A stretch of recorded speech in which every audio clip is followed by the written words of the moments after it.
What is up, everybody? Welcome back. Now, this is the interview time, and I'm super excited to do this. Aside from this call, I am stoked to do this, man. Alright, enough with my childish voice. I'm here to interview Sir Khalidon. Can I call you Sir? You can call me Kali too. I can do that too. I know I just said this, but just for the audience and the people who's watching, I only have 4 questions, and if Dylan has questions that he wants to ask, he can do that too. That's right. So to start off, from the Moth history, there was something mentioned about, there was a history about this man called Charles Evenden, who I believe founded the Moth. He was a founder member of the Moth, yeah. He was born in London, the 7th of October 1894, and then later on he settled in South Africa. And then there was something that mentioned something about under the pseudonym of Evo. Now, my first question is going to be, what is Evo? If that means anything, what is it? Evo. Yeah, E-V-O. It restores to the formation of an association in frontline soldiers to perpetuate the comradeship gained from frontline service. Later he settled in South Africa, where he worked as a cartoonist on the staff of the Mercury, a morning newspaper in Durban, under the phenomenon of Evo, Yeah. by which his name soon became popular, known to most people. So he was the cartoonist, and his name was Evo. So that was his name. His name was Charles Alfred Evenden. There's the full name. His full names. He was born on the 1st of October 1894, and he was born in London. Yeah. As a young man, immigrated to Australia and served with the Australian forces in Gallipoli during World War I. Then evacuated to England. After returning to Australia, he was discharged from the army, and then he came to South Africa. Later he settled in South Africa and became a cartoonist for the Mercury newspaper, and he was known as Evo. Oh, now I understand a lot better. Alright. Okay. See, when I read the full story, I had no idea that that was his name after he started working as a cartoonist. But that explains a lot. Yeah. I understand it a lot better now. He was our founder member of the Moth as well. He started the Moth in Durban. And in 1927 he saw a war film that included an impressive scene of marching troops wearing thin hats and muddy uniforms, all carrying trench equipment. Looking at the scene, it made him wonder what had become of his comrades in the army, where they were and what they were doing. This line of thought inspired cartoonist on forgetfulness of a comrade that he was apparently ceased to exist. From the one idea, the other ideas came to the fore. In discussing the colleagues and friends, eventually the founder of this, on the 7th of May 1927, of an ex-serviceman organization known as the Memorable Order of the Tin Hats, simply as the Moths. Yeah. And he started it.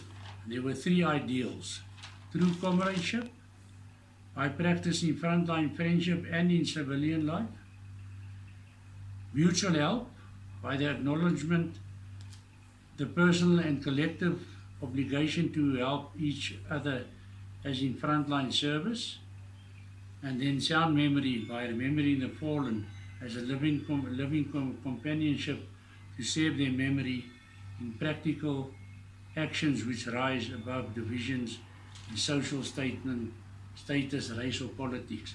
That's why we have our memorial parades. Oh, that's cool. And this cartoonist that he was, he drew that the soldier, there's the one, or those drawings of his there, in the corner at the back. Is it the Patriot? The Patriot, yeah. That was also one. And then this is the other one that he drew, the forgetfulness. That is the army helmet. Oh, that's where it comes from. That's right. Awesome. That forgetfulness. That was all just to remember his fallen comrades. See, now just by doing this, now I understand all of this a lot better. Huh. And obviously this went over to the Second World War, to the Korean War, all the other wars, and ended with our border war. Huh, okay. Depicting a battle-worn soldier sadly watching a tin hat borne away on the sea of forgetfulness. Okay. Huh. That's not... I have no words, honestly. Oh, man. This is just a photo of our headquarters, which is known as Warriors Gate in Durban. That's the image we keep on seeing everywhere. Yeah. Alright. It was opened in 1937 and mellowing with age. It houses an interesting collection of war souvenirs, some going back as far as the 11th century. What? What? No! No way! This potpourri of weaponry are Crusader sidearms. I noticed that one of the... I think it's one of the medals... Here's a photo. Yeah, there it is. Yeah. The Crusader. We've got a Mount Memory. We've got our shrine in the Drakensberg. Oh, okay. We also have our Remembrance Day parade every year. Those that can go there, have it there. Otherwise, we have it at our shells. What? And this year, the 95th year of the moths Yeah. will be held in Cape Town. And everybody is welcome there. All moths are welcome. Yeah. Family, they all go. Mount Memory. I've been to Mount Memory a few times in the Drakensberg. It's really an experience to go there, to see all the like our shrine, but it's very, very big.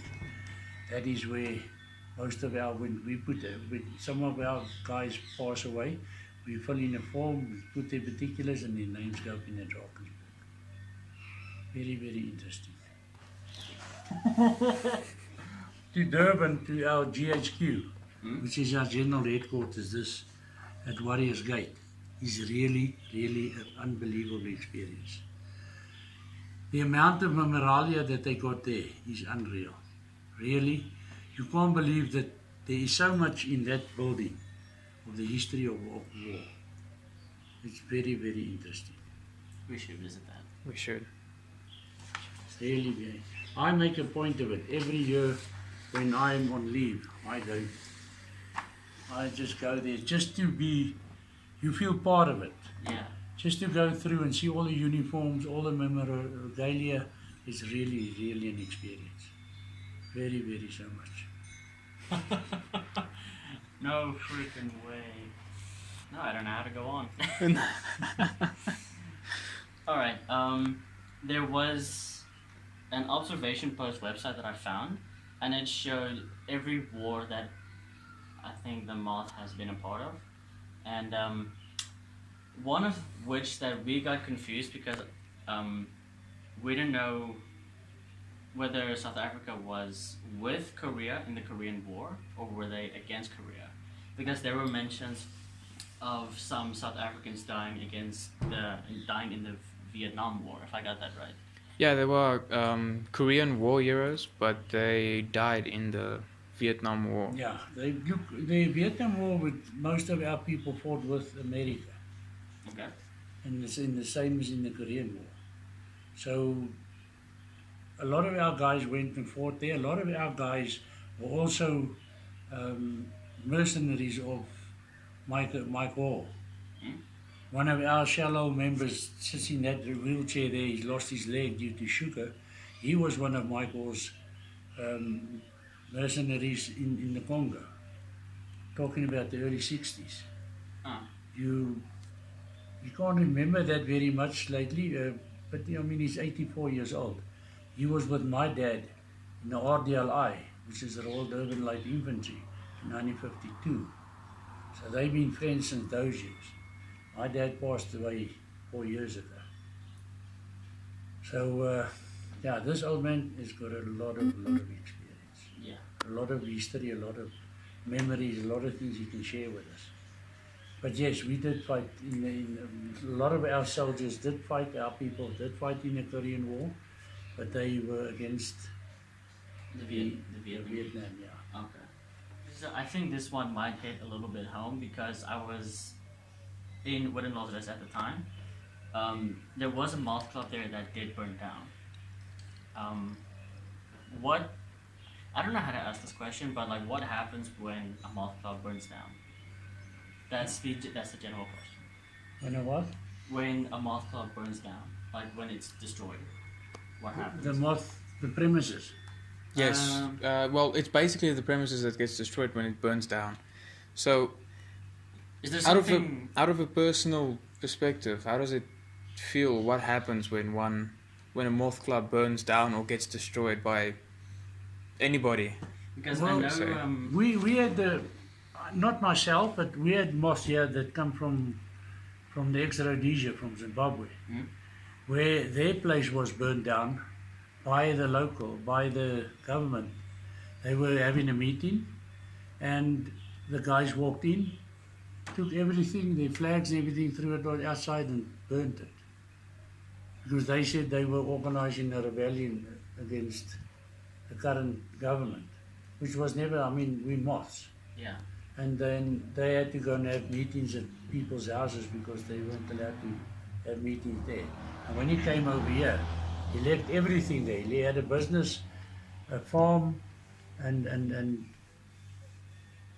he couldn't bring anything over here. And he came to South Africa. He stayed with his brother, Neil Wood. And he then became a moth here by us. And he just told us about that. He said the experience, the heartsore, standing outside, everything that's there just gets thrown on a heap and gets burned. So it's terrible. It feels as if there's some part of you being destroyed. Yeah. Because we all moths because we want to be part of our three ideals. So yeah, I can't put myself in his place and think how he felt. It must have been terrible. So it's like literally a part of you being ripped. It does, no, for sure. The same as when they broke in here. And there's certain items that were in there, like an old knife that comes out of the First and Second World War, a bat flaky that old man used to play in the war, it was gone. And that old man, when we told him that, he cried. He said, "You'll never get that stuff. Where am I going to get that?" He was really upset. Yeah. And I can understand. There's that bugle comes out of this First World War. You can't replace anything like that. Because you can't get it anywhere anymore.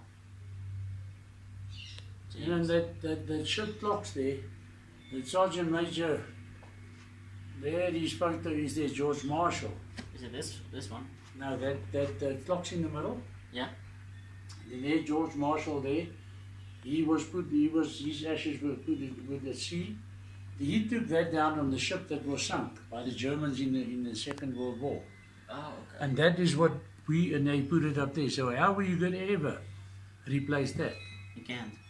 It's invaluable. This is why we've got the museum out on the farm, where a lot of our things already been moved over there. Because I know, I think it was the Kanon shell hole that burned down in Woden In that was also hot.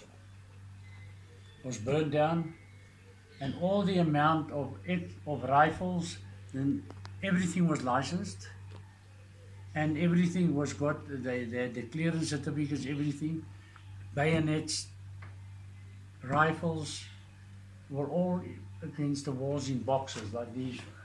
Yeah. You'll And never be able to replace them. so everything burned down with Everything.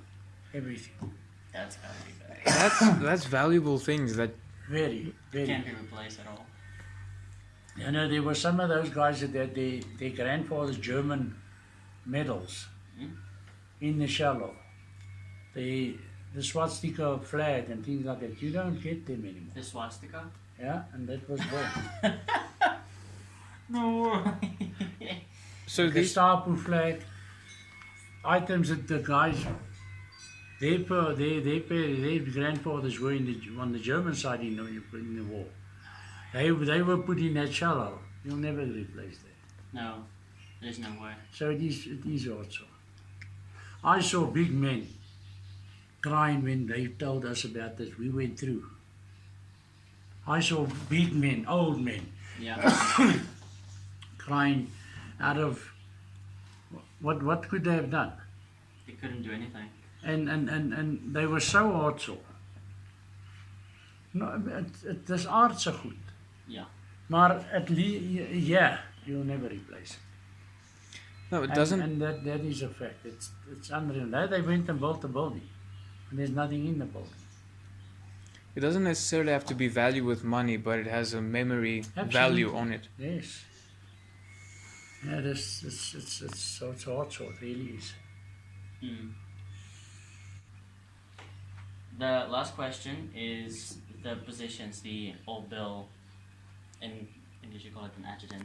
What do those mean exactly? Because I thought when I started researching this, I thought they were like ranks, but they're called positions. It's Why? positions. Look, the old bill is like the chairman. Okay.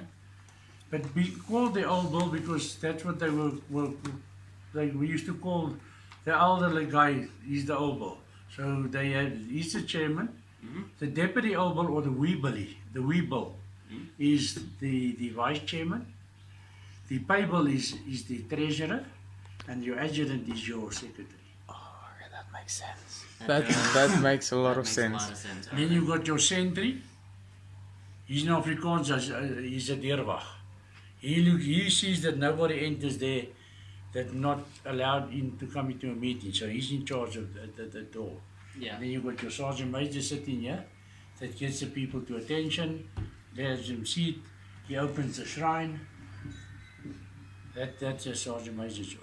That's basically the positions we've got here.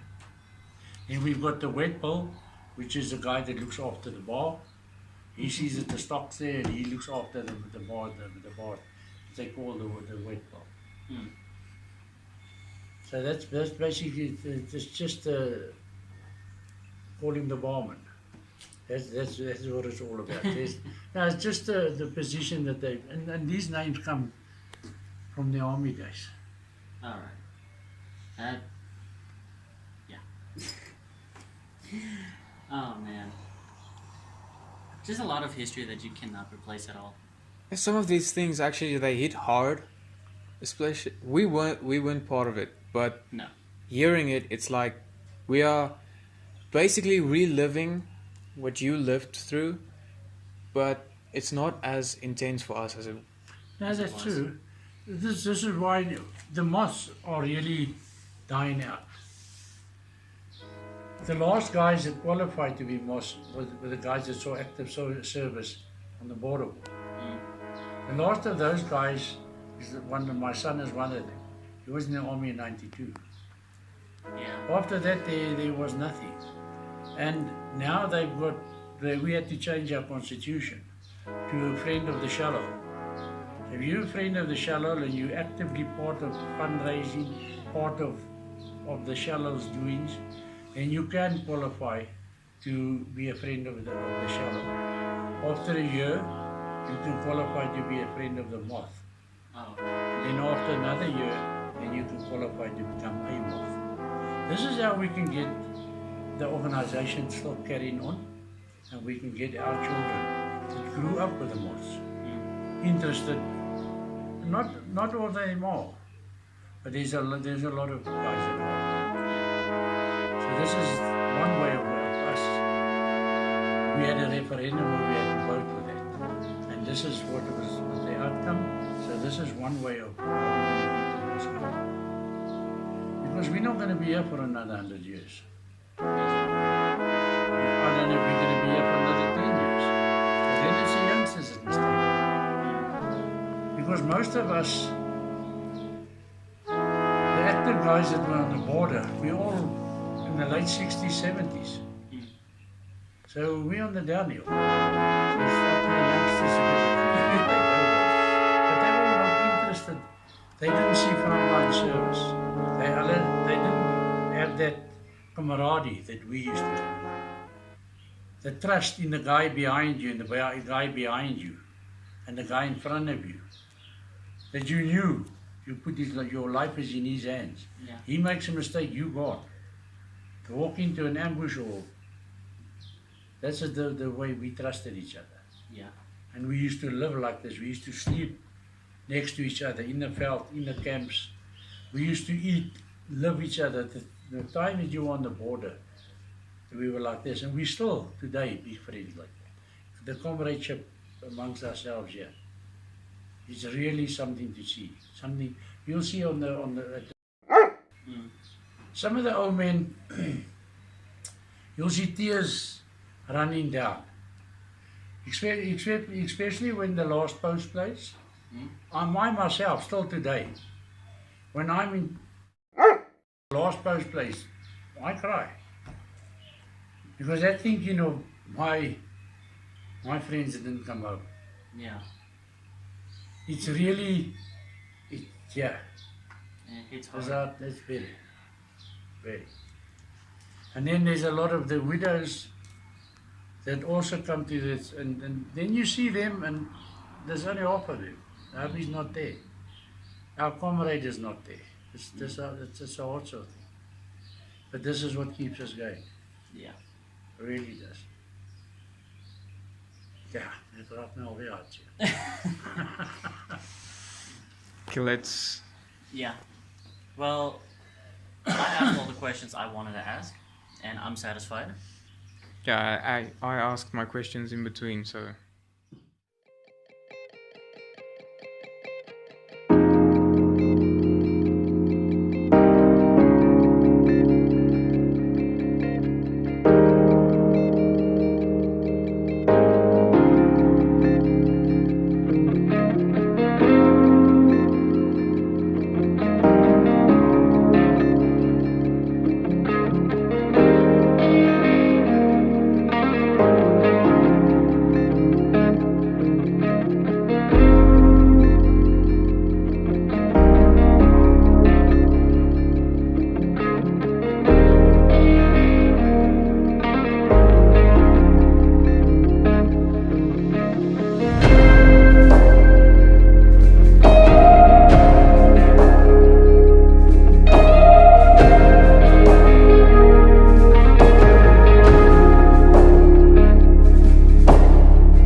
I shall pass through this world, but once any good thing that I can do, or kindness I can show any human being, let me do it now, and not defer it, for I shall not pass this way again.